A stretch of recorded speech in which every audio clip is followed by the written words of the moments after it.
Hello mga ni, kumakain ba kayo ng pinapaitan? If yes, alam nyo ba kung saan galing yung papait na nilalagay nila sa pagluluto ng pinapaitan?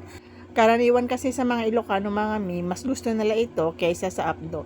Ito yung nagbibigay ng kulay green na kulay ng mga papaitan na niluluto.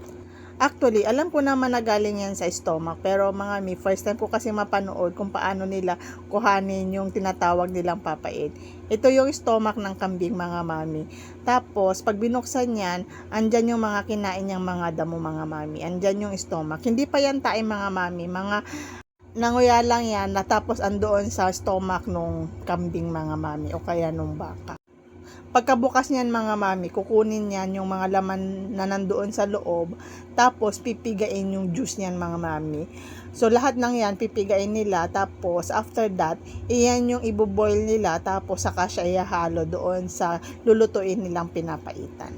Mahilig ako sa pinapaitan mga mami. Tuwing kakain kami sa karinderya, sa mga bulaluhan, sa mga kambingan, hindi mawawala yan mga mami. Ang order ko ay papaitang kambing, papaitang baka, ganun.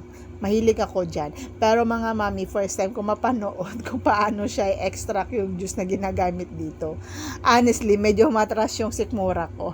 Pero at the end of the day, nung naluto na yung pinapaitan, hindi ko pa rin siya mapigilan hindi kainin mga mami. Kasi masarap talaga siya. Ang inisip ko na lang, sa tagal ko na dito sa mundong to, hindi pa naman ako namamatay sa pagkain ng pinapaitan.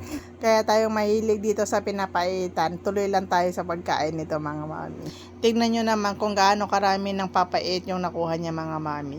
Hindi pa yan nakalahati. Kaya ang gagawin dyan, ibubuhos na lang para mas mabilis yung pagpiga. Importanteng salain natin ng maigi mga mami. Kasi nga ayaw naman natin na yung ulam natin ay may kasamang damo.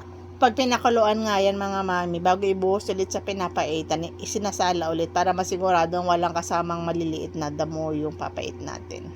Ayan, pagtapos na mga mami, tara na, samahan nyo na lang ako magluto ng papaitan at kumain nito. Tara, kain na tayo!